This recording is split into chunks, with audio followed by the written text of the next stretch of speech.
we are back on YouTube and LinkedIn with another exciting episode of the Top Innovator Series.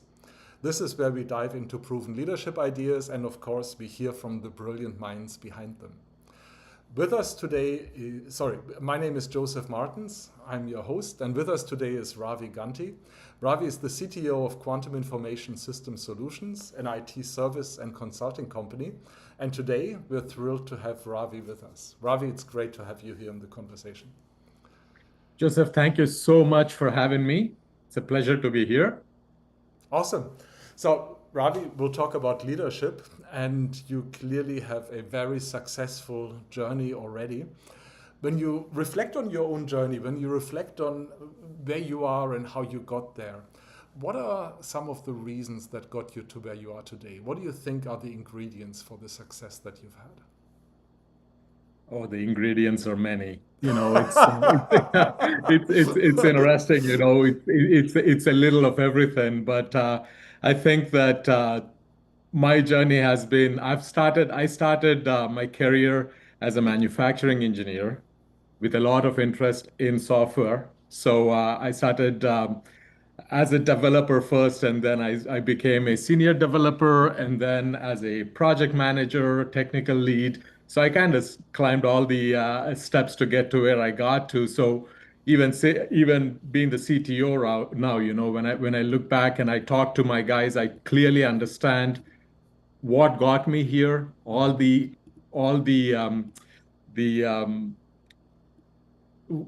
for lack of a better way of saying, the issues, the challenges that you would face when you're a developer, when you're an architect. So it's when I talk to my team, I have that in my head, so I can clearly understand the challenges that you would face at different, whether you're a quality control person or you're a software developer at a junior level or a mid level or a senior level.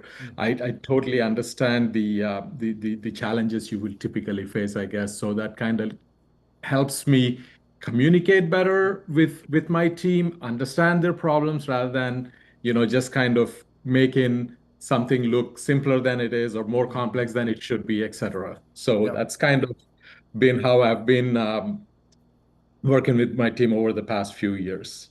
Got it. So really understanding their perspectives, seeing where they're coming from, and having part of their experience as well. That's what it sounds like, really.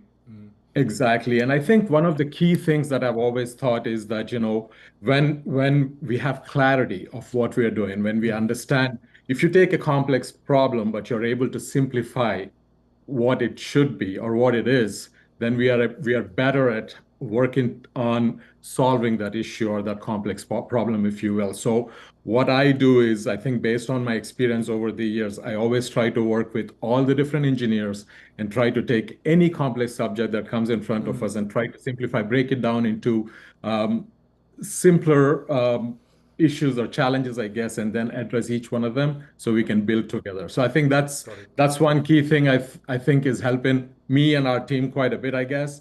The other is providing context. So rather than telling the teams what they need to do, I always work on why are we doing this? So they understand the context. Yep. So they know that they are not directed, but they know that this is what they need to do to get here because this is why we are trying to do something. And I think that was over the years, I worked a lot in factories as well with our software, integrating our software and working with people that are operators, that are quality analysts, et cetera, and trying to explain rather than do this or do that, we would always say, this is why we need to do, so they feel included in the process rather than just directed on this is what they need to do as a part of their job. Yeah. So that really kind of helped me as well. And I think culture is very important. You have to empower your people. You have to empower the team. So you give them ownership. So then they know that they're working towards something that they own rather than, it's a task, you got to do it. So things like this, I think, really helped me in my journey. Got it. Right. But You're right. Several ingredients, like you said at the beginning. Exactly. It's a variety of different things. I And can we go all, through 100 of these. yeah. And you're right. I mean, it's always a long list of things, right? The interesting thing is what's the most important one for us, or what are we leaning into? What has Mhm. really helped us the most? Um, Exactly. I'm sure you had mentors. You probably had trusted advisors, people who were there on your journey. What was some advice that you got from them that was really important for you? Advice that resonated with you, advice that you've been using frequently? Um, what was something that was important there?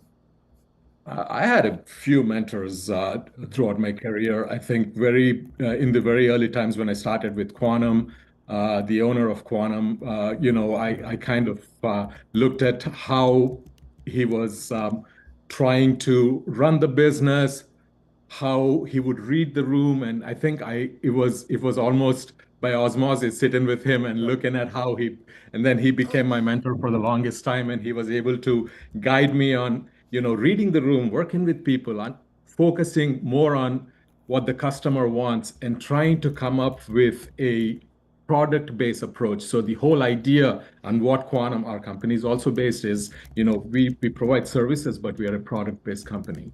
So we Okay. work a lot in trying to conceptualize problems and provide a solution, because if one person has it, I'm pretty sure that 10 other people would have it, right? So that's kind of that Yep. really helped me grow in terms of how to architect systems, or how to work Mm. with teams, or how to work with customers. And during my journey, I was lucky enough to go and live and work in Europe, lead teams in Europe and also in Asia. And Mm-hmm. I learned a lot from my customers as well, because Okay. working with being pure techie, I guess, when I started working with guys from finance, from accounting, you see a different perspective, but that also helps you communicate in a different manner. What the way you would communicate with a techie is so different from how you would talk to somebody who is in a decisional role, or who is in a finance or an accounting kind of role. And how do you make sure that your ideas Yep. are go across the board and everybody understands what you're trying to explain, find that common ground. I think that also, working with different people. So yeah, I had bunch of mentors, if you will, some of them official, some of them I just learned from them. So, Yep. Got it. Got it. Is but this? I think the one Yeah. thing, sorry, Yeah. the one thing that I do want to say is the takeaway is communication. I think that's Okay. absolutely important. And just to make sure that you're able to communicate with everybody, Got it. whether at different levels of the organization, is very, very key, I think. Yeah. Yeah. Again, thinking of the advice you might have received, was there some advice that you got that you thought didn't make sense when you heard it? Something that might have even sounded like this is silly, this is a stupid piece of advice, or something like that. And then, with some more wisdom, years later, you realize maybe there was something to it, and at Yeah, least something. it's a very interesting question. I wouldn't Mm-hmm. necessarily say it was silly, so I'll give you an example. Many years ago, I was doing a project. We were trying to implement a system in one of the manufacturing plants, and we had a very short window where we could do this integration. And we realized towards the halfway through or three quarters into it that the timeline is so short that if we do this implementation, it won't be 100% perfect, that Okay. we would run into issues and problems. So when the customer said to me that, you absolutely, even if it is only 70% good, I want you to go ahead and put this system in place. Uh, I thought that that's absolutely not the right way to do it. And I Mm-hmm. fought very hard. And I said, no, we will have to wait for the next uh, opportunity to do this. I don't want to put in a system that I know is not 100%. And so I guess if I can say I won the battle, we decided not to do it, and we did it 2 months later. But now when I think back, 2 months later when we did the implementation, we did run into some, we had to iron out some details. We did run into some issues, etc. And on hindsight, now I see where he was, where the customer was, I think, on the right track, although maybe being at 70% is not the same as being at 95%. But I Okay. see where he was going with this, to where he was like, you will always have issues. It won't be 100% perfect. So you would need to, at some point, figure out how mission critical is this and how much risk can we take. So I think now, on hindsight, now I can go back and look at something going, there will be issues with any system that goes out. If we can Yeah. balance the risk right, then we have a better way of figuring out at what point can we go live and how do we iteratively get to where we need to get to. So I Got it. think that's a big takeaway for me, That's a because I great was story. always searching for the 100%. Once you put it in, it has to be Yeah. perfect, and it's a real life situation. It never happens. Yeah. You don't So get there. Yeah. I love the story. Thank you. yeah. Um, we talked about the past. Let's talk about today. And again, Mhm. it's not a question about companies, projects, or anything like that. It's still about your leadership journey.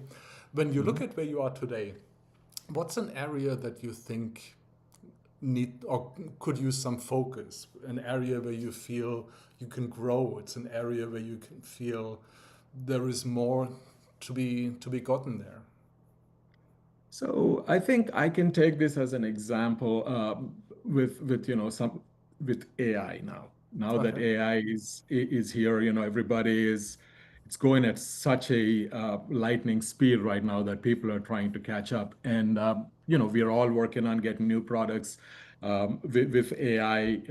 And one thing I noticed is that where I think I should work on more is to slow down a little bit in terms of how I communicate with my team, right? So what I'm not saying is we reduce the momentum. I think that we need to make sure that, I could be the vision on where the products need to be is probably out there, but then the team might not necessarily be at the same stage of where my thinking is, Okay. because I haven't communicated that enough to my team, right? So what I've learned in the last few months, now that we are integrating a lot of AI, is I need to slow down enough to get the team to catch up. And when I say catch up, I'm not saying that they are behind me, but I want to have a collective momentum. So we're all going at a speed that we all can work with, as opposed to some people feeling or are left behind because Yeah. they have not been informed on where we are trying to go with where we need to be at. Yeah. So that's, I think, the big thing that I've been working on. And I have, over the past few years, like I said, I led teams in different countries, and I realized that culturally, the information doesn't travel at the same speed, because you have to understand the different cultures, how people work, and then make sure that you create a shared space where people can communicate with each other, because in certain societies it's hierarchical, in certain societies it's flat. People in certain societies are able to come and tell Yep. you, we think this is how it needs to be done, or air their grievances pretty openly. In other societies, in other They countries, won't it's a come. little bit different. So what I'm trying to do, I'm not trying to get everybody to work in one platform or one level, if you will, but I'm trying to create a space, or I would like to create a space where everybody can share in their fashion their ideas, uh, and have an open discussion. So I think that's the work it's a constantly evolving area, because generationally it's different as well. The way I think is probably not how a 21-year-old out of college would think now. So to create that, I think is a very interesting challenge, and I'd like really to work on that and you know adapt as much as I can, I guess. I like that. I like it a lot because it fits in really well with what you said earlier about focusing on context. What you're Mhm. describing there is really creating context for other people, right? For your team, for them to be Exactly. able to operate well, to work well. Yeah. Exactly. Yeah. And I think, it's interesting as well, right? Because I always, when I work with my teams, I have my own mantra, right? I always go, I have to be at least 1% better than where I was yesterday. And Okay. this has been my mantra for years now because, you know, I love mathematics. And if you really think about it, if you really think about it, all these little things, right? If you tell somebody you need to be 50% more productive starting tomorrow, where do you even go with that, right? Right. So my thinking, and that's what I always try to tell my team, is just be a little bit better than yesterday, just a little bit better. And if you do the math, if you do 1%, right, Yep. over a period of a year, you're maybe like 37, 38 times more productive than what you were 1 year ago. So every little thing adds, Yep. right? So the way I look at it, and I always ask my team to look at it, is every single day, try to see what is one little process you can improve, just a little bit better than where it was yesterday. And over time, it really, really will help you be more productive and really works into the transformation that we're all trying to do here. So, Yep. Yep. It's great for the result, and it's also a great practice to develop, right, for our own way of being, just always looking for the improvement. What an right. awesome approach to have in everything that we do. Yeah. Thank you. Yeah.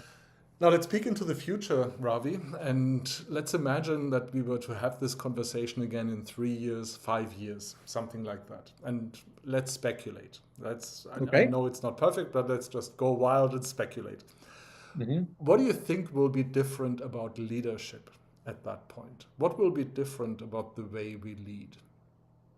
I think the concept of leadership has already changed quite a bit if you look at the last Mhm. 5 years, right? I mean, there was a time when you could lead a team because you're very good at man management and you understand, Mhm. where you need to take the team and give them enough direction to where the team can succeed, even if you're not 100% adept in what exactly the team is trying to achieve. But that has changed over time, and now I think that it is more hands-on. I see leadership being more hands-on, and I'll give you a perfect example, right? I always sit back and think, if I have a leader that is giving me direction, Mhm. how would I follow that person? What is it that I expect from that person? And that's how I am when I talk to people that work for me, right? So if, for example, if there is a criticism and I want to give a criticism to somebody, then I want to put myself in that person's shoes and go, if my boss was giving me that criticism, how do I, Yep. react to it? So I think that kind of empathy has to develop and is developing quite a bit, I think, now in the everywhere I see. And then the other thing is being more hands-on in the team rather than just saying, Okay. yeah, Interesting. just so even I think now we have to be more curious, and I'm pretty sure. I mean, I've always been curious. I always experimented with things. Some things pass, some Mhm. things don't work, and that's how you learn, right? But I think more and more what we will see is you need to be more hands-on with your team, and I think that that builds trust. Team will trust you. Yep. You will trust your team, right? Yep. And I think that's where everybody's going, and everything is going now. Yeah. Again, that fits nicely in with what you said at the beginning of you having the different perspectives, having been in the different roles as well, and understanding where someone else might be coming from. Right? It's really weaving that back together. Right.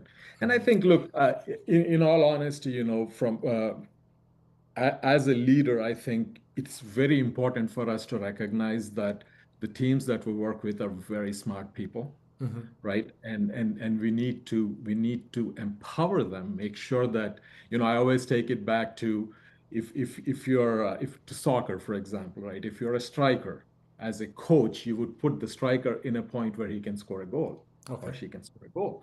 And then if you're a defender, then this is how you're going to, and you have to find the rights, but you have to have that teamwork as a team together to come to a collective goal and a collective, I guess, success, if you will. And that becomes more and more the leader's role is to work towards that. Yep.